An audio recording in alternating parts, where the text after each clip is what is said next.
She announced, "I'm engaged to someone else. We've been seeing each other for months."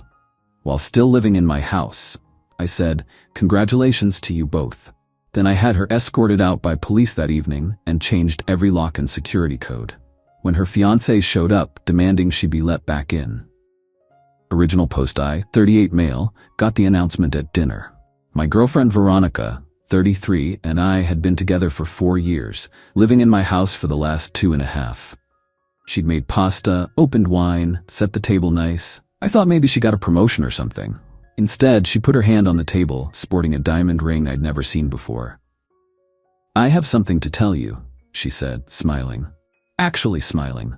"I'm engaged to Bradley. We've been seeing each other for months and he proposed yesterday." I put down my fork, stared at her, at the ring, back at her. "You're engaged to someone else while living in my house?" "Yes. Isn't it exciting? I wanted you to be the first to know." The audacity was so stunning I actually laughed. "Veronica, are you having a mental breakdown?" "What? No, I'm in love. Bradley's amazing, he's everything I've wanted." "And you're telling me this, why exactly?" She looked confused. "Because we live together? Obviously things will change now, but I figured we could work out a transition plan. Maybe I could stay another month or 2 while Brad and I find a place." I stood up, walked to the cabinet, poured myself a scotch, took a sip, then turned back to her. "Congratulations to you both." "Really? Oh, thank you. I was worried you'd be upset. Veronica, pack your things." "What?" "Pack your things. You have 2 hours." Her face changed. "You can't be serious. I live here." "No, you lived here. Past tense. You just announced you're engaged to another man. We're done. You're leaving. At tonight." "That's illegal. I'm a tenant. You need to give me 30 days notice." "You're not a tenant. You're a guest. Never paid rent. Never signed anything. Not on any bills. You're my ex-girlfriend who I'm asking to leave my property. This is emotional abuse. You're throwing me out with nowhere to go. Call Brad. I'm sure your fiancé has a place for you." She pulled out her phone, started recording. "This is harassment. I'm documenting this." I pulled out my phone too, called 911. "Yes, I need assistance removing someone from my property. My now ex-girlfriend just announced she's engaged to another man and refuses to leave. Yes, I own the house. No, she's not on any lease or deed. Thank you." Veronica's jaw dropped. "You called the cops? You have 1 hour and 55 minutes. Update 1. That night, the cops arrived in 20 minutes. 2 officers, very professional.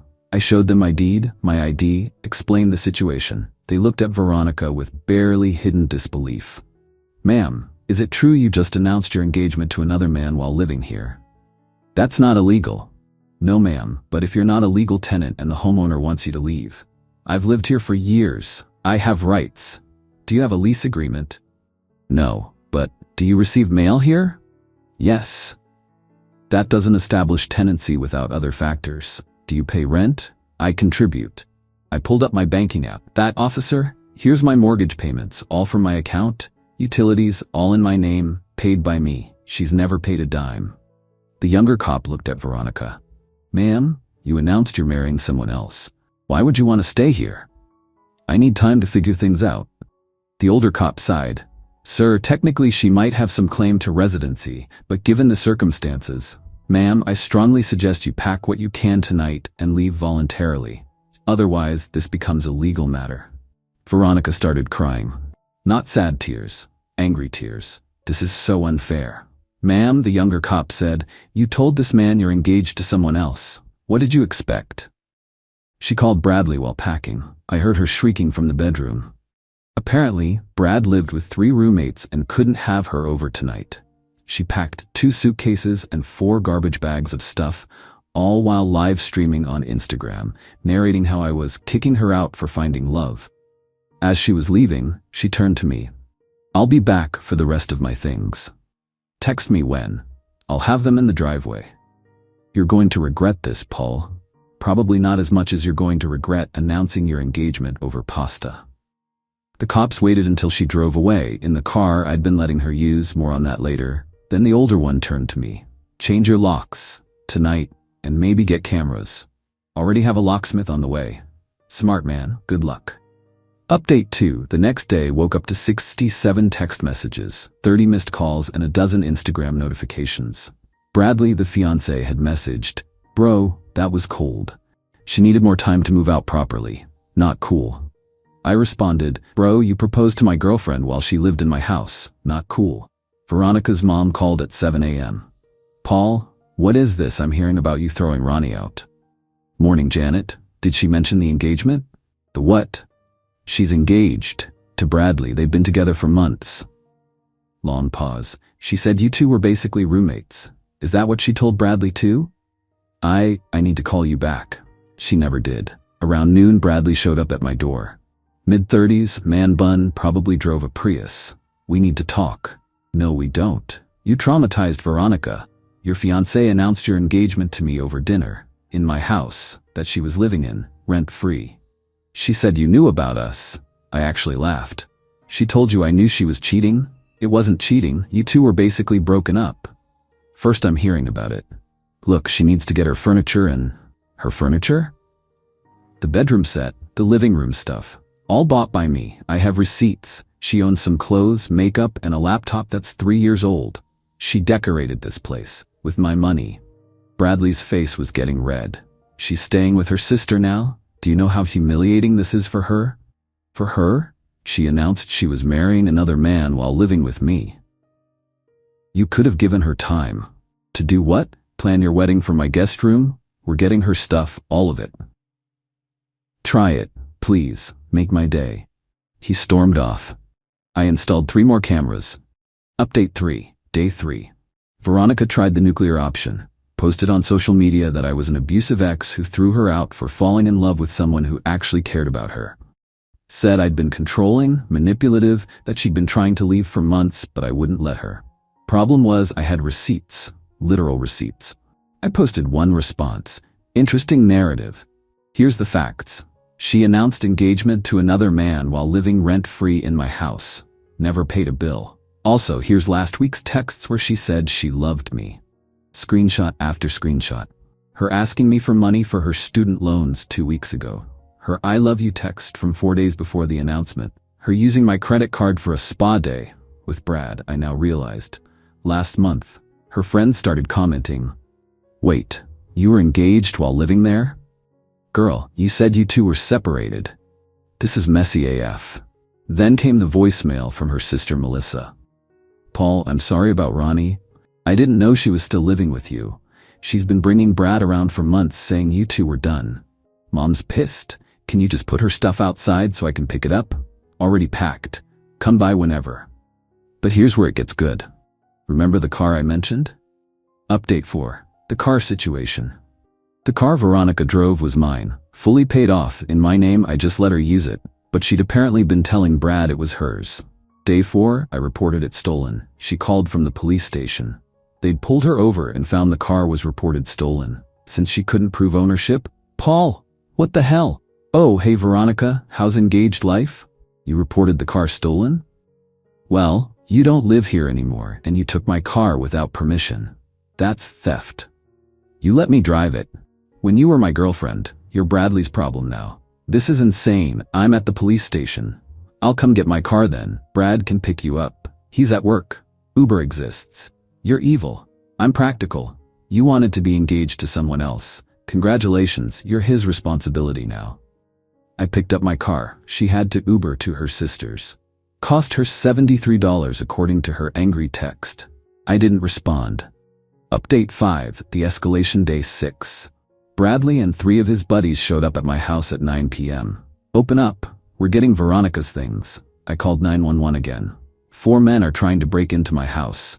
Bradley was pounding on the door. "We know you're in there." I put the phone on speaker so dispatch could hear. "Please leave my property. You're trespassing." "She owns half this stuff." "She owns nothing. I have receipts for everything." They tried to go around back. Motion lights and cameras caught everything. One of his friends actually tried to jimmy the sliding door. Cops arrived fast. 4 guys trying to break into a house gets priority. Bradley immediately played victim. "This man stole my fiancé's belongings. We're just trying to get her things." I showed the cops the security footage. 4 men trying to break in. "Arrest them," I said. "Now wait." Bradley started. "Attempted breaking and entering. Trespassing. I want to press charges." The friend who tried the sliding door got cuffed. Bradley and the other two got citations and trespass warnings. If they came back, immediate arrest. Bradley was screaming about lawyers and lawsuits as they put his friend in the patrol car. I looked him dead in the eye. Your fiancée lived here rent-free for 2.5 years while cheating with you. I could sue her for back rent. Want to play the legal game? I've got deeper pockets. Update 6, the family meeting day 10. Got a call from Janet, Veronica's mom.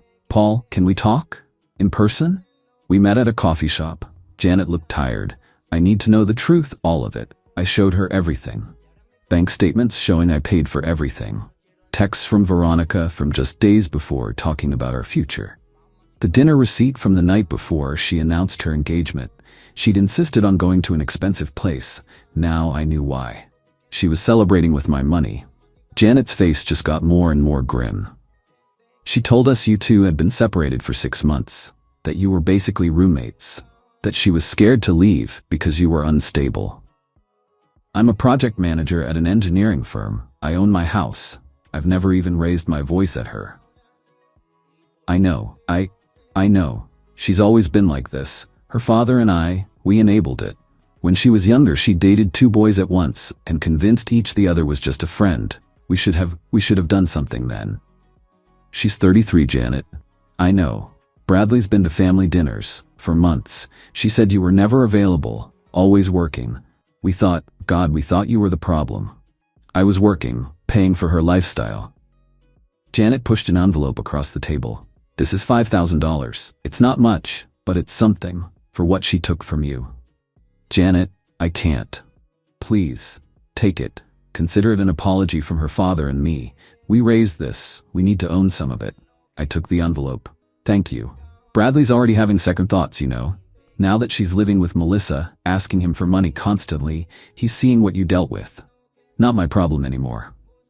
No, it's not. I'm sorry, Paul. You deserved better. Update 7, the implosion week 3. Melissa, Veronica's sister, texted me. Can we talk? Without Ronnie knowing? We had a phone call. She's driving me insane.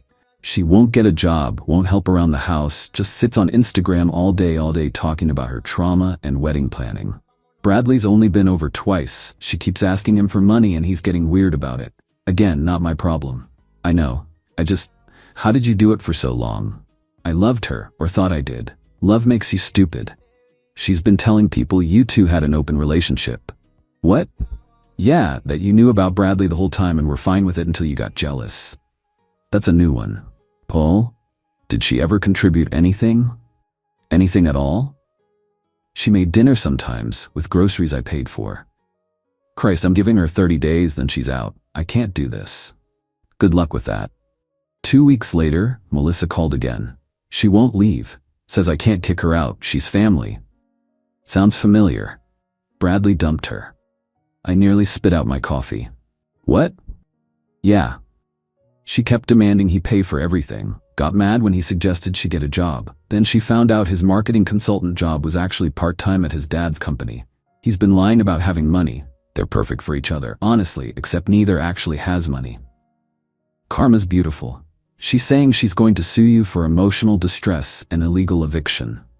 She can try. I have a great lawyer. Update 8, the legal threat week 5. I got served with papers.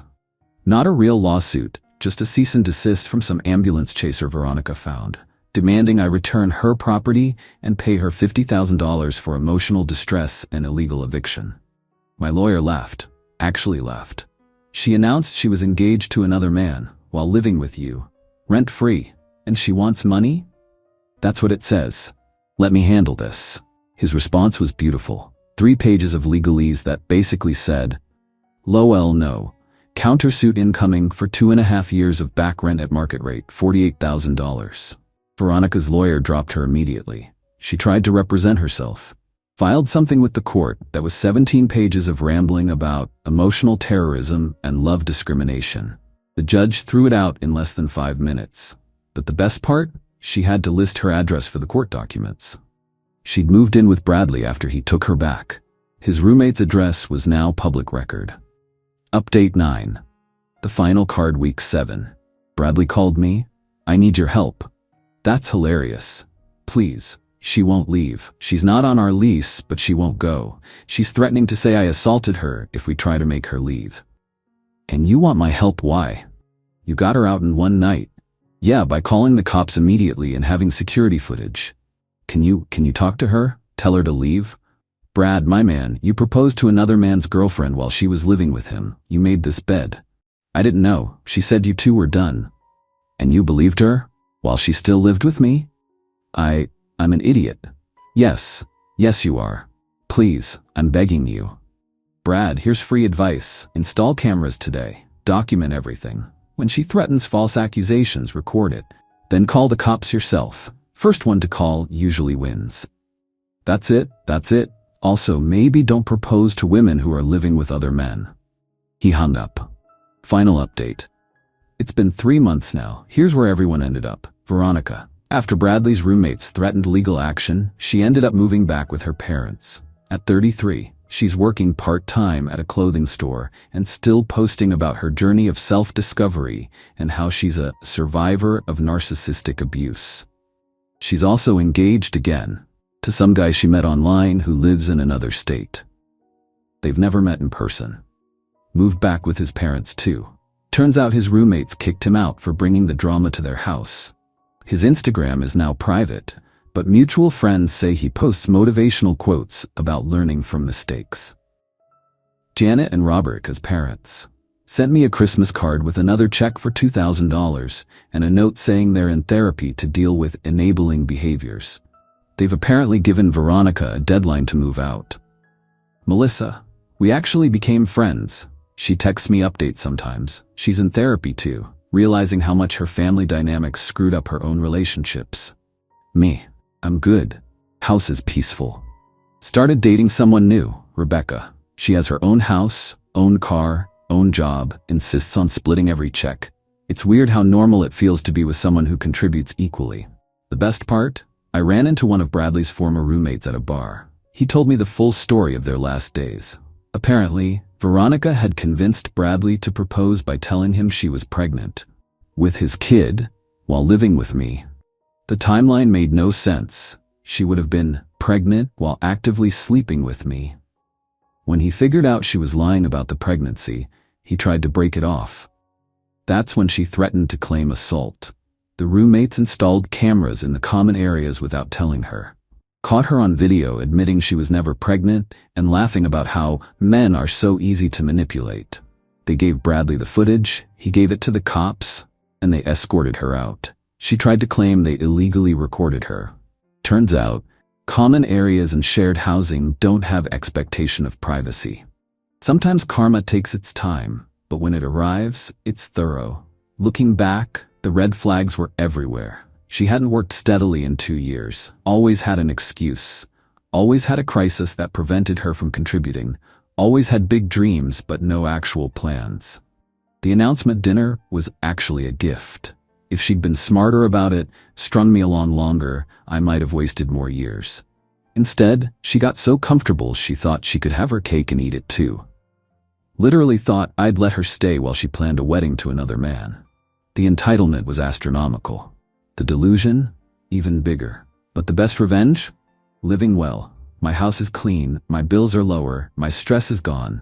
I wake up every morning in my own bed, in my own house, with no one else's drama to deal with. And Veronica? She's everyone else's problem now. One at a time.